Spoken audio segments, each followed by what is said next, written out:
Wadhiene paro ma igolo koda kweth mar Kenya Kwanza bende. Kweth mag jod bura mag Kenya Kwanza ochayo ng'anyo manyo bagi kod ogai mar Azimio la Umoja One Kenya Raila Odinga.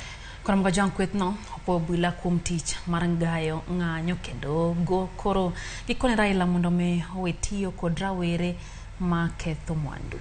Walter Nyambagano luwachni kendo me walipoti yo machalo kamano.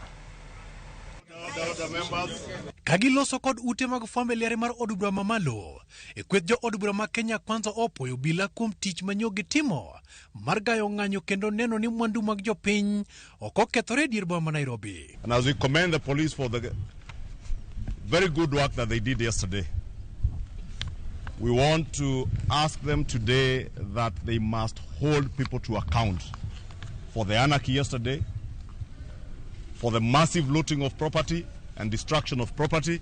Jatend kweth mathoth od bura Kimani Chungwa okoni Odinga tiyo kod rawere mondo keth mwandu mag jopiny kendo rocho chumi. And that's why we ask Mr. Odinga and Mr. Kenyatta, how will destroying property and destroying the economy help to bring down the cost of living? The cost of living is where it is because you two took it there. Let them not lie to you that the only way you can get development is by picketing and throwing stones so that he forces his way into government. Pek mar ngima bende omi pek kinde loso kod ute mag fwambo kagi kone jatend piny sani timo duto mar bero chumi. Mr. Odinga's argument about the cost of living contradict his earlier position and are unsupported by the fact of prevailing market prices. His agitation has to do with subsidies that were allocated under the pretext of cushioning Kenyans from high prices, which in fact were embezzled by Azimio handshake regime leadership.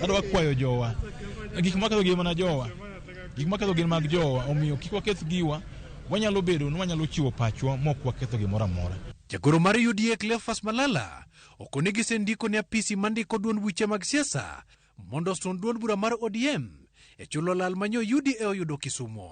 Tunaenda kuandikia registrar of political parties aende ahakikishe kwamba ODM wamewajibika vilivyo kwa yale kama chama kwa ile ghasia ambayo walifanya kule Kisumu jana. Na ningependa kuchukua fursa hii kutangaza kwamba next week on Tuesday tunaenda kupaka rangi tena kule Kisumu.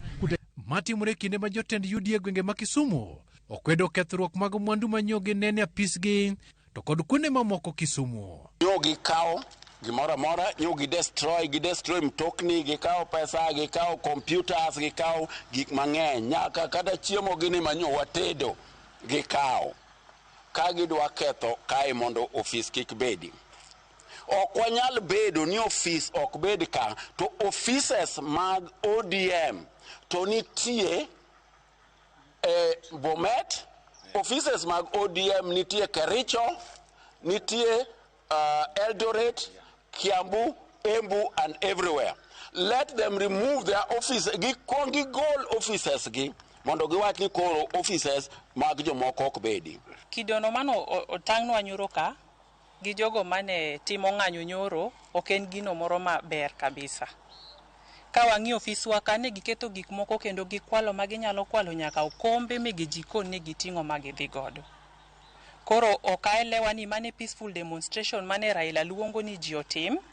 Bende wakwayo jopiny ka waga demonstrate kik waketh gik moko madongo kaka Imperial Kisumu Hotel nikech watero message marach ne jomoko kaka investors e Kisumu kaka. E kinde mar wedhi rakore lum ema yudo hinyruok moyangore lela kinde mo bila to podo koni gibiro dhi nyime kod mako ruwere marocho kwe kendo donjore kod mwandu mag oganda kinde mag ng'anyo.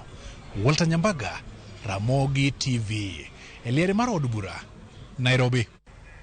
Kaunti ma Nairobi kwano lal bang' ng'anyo manyo bagi kweth mar